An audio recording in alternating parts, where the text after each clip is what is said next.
ఎగ్జామ్లో పోటీ వారి మరీ చదువుతుంది, కానీ 5,000 పోస్టులు కాదు, 20,000 పోస్టులు కూడా సరిపోవు. 20,000 పోస్టులు కూడా సరిపోవు. నీ చేతుల గుండా అయితే ఇసలు పైసలు ఒక ప్రజల ట్యాక్స్ కట్టు, ప్రతి ఒక్క విద్యార్థి కానీ ప్రతి ఒక్క రైతు కానీ ట్యాక్సులు కడితే ఆ ట్యాక్స్ రూపంలోనే ఇక్కడ ఉన్న గవర్నమెంట్ ఎంప్లాయీస్కి జీతాలు వేస్తున్నాయి. ఇప్పుడు నీ చేతుకుండా ఒక్క రూపాయి ఇసలు. అదే గత ప్రభుత్వం టీఆర్ఎస్ ఉన్నది. కేసీఆర్ ఏం చేసిండు? ఏం చేయలే. ఆయన ఏం చేసిండు? మన 1000 ఎకరాలు సంపాదించుకుండు. అదే 1000 ఎకరాలు ఒక్కొక్క పేద కుటుంబానికి ఆదుకుంటుంది. ఎందుకు ఆ 1000 ఎకరాలు నీకు? మల్లారెడ్డి ఉండు, మల్లారెడ్డి 600 ఎకరాలు ఉన్నాయి. ఏం చేసుకున్నా భూమి? అదే పేదోళ్ళు బతుకుతారు కదా. అన్నీ అట్లా వేస్ట్. గవర్నమెంట్ శాతం అయితే వేయాలి, లేకపోతే లేదు. ఇవన్నీ వేస్ట్ ఇవన్నీ. ఎందుకంటే ప్రతి ఒక్క విద్యార్థి ఇక్కడ ఏజ్లు దాటిపోయి ఇంటికాడ పైసలు లేక ఇక్కడ టీ కొట్టు పెట్టుకుంటా, ఇక్కడ మొత్తం ఫ్రెండ్స్ మా వాళ్ళే టీ కొట్టు పెట్టుకుంటా ఎందుకు ఇబ్బంది అవసరం పడి తలుచుకుంటే రేపే నోటిఫికేషన్ ఇచ్చే కెపాసిటీ ఉంటుంది గవర్నమెంట్తో. అర్ధ ఆకలితో అర్ధ రూముల్లో ఉంటూ చీకట్లో ఏం చేయాలి అర్థం కాక తల్లిదండ్రులు బాధ చెప్పుకోలేక ఊళ్ళో తిరగలేక ఊళ్ళో ఏమైంది, నీ జాబ్ ఏమైంది, నువ్వు ఏం చదువుతున్నావు, ఏం చేస్తున్నావు చెప్పుకోలేక పరిస్థితి ఇదంతా.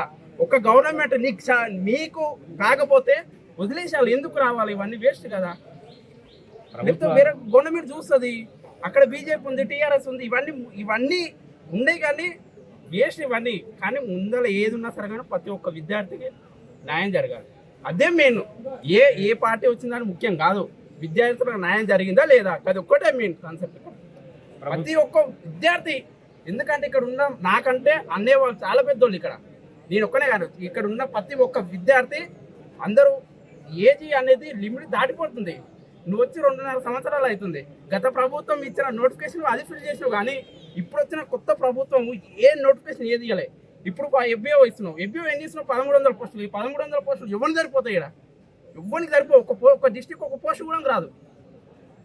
ఏదో పేరుకే అది వస్తుంది అంతే.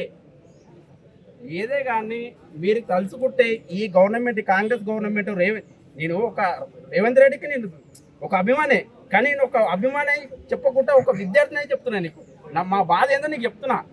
నువ్వు తిరగకుండా వచ్చు ఇక్కడ ఇలా నువ్వు వేరేలా ఇక్కడ పబ్లిక్ పబ్లిసిటీలలో తిరుగుతున్నావు తప్ప ఇక్కడ విద్యార్థుల దగ్గరకు వచ్చి మాట్లాడేంత కెపాసిటీ మన ఓయిలో పెట్టినావు.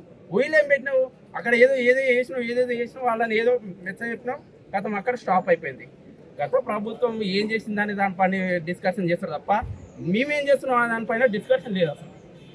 అదే మెయిన్ కాన్సెప్ట్ ఇక్కడ కావాల్సింది. అది ప్రతి ఒక్క గవర్నమెంట్, ఇప్పుడున్న గవర్నమెంట్ రేపు అంటే రేపు నోటిఫికేషన్ ఇవ్వాలి. ఆ కెపాసిటీ ఉండాలి. ఆ కెపాసిటీ ఉంటేనే ఈ గవర్నమెంట్ రన్ చేయాలి గవర్నమెంట్ అంతే.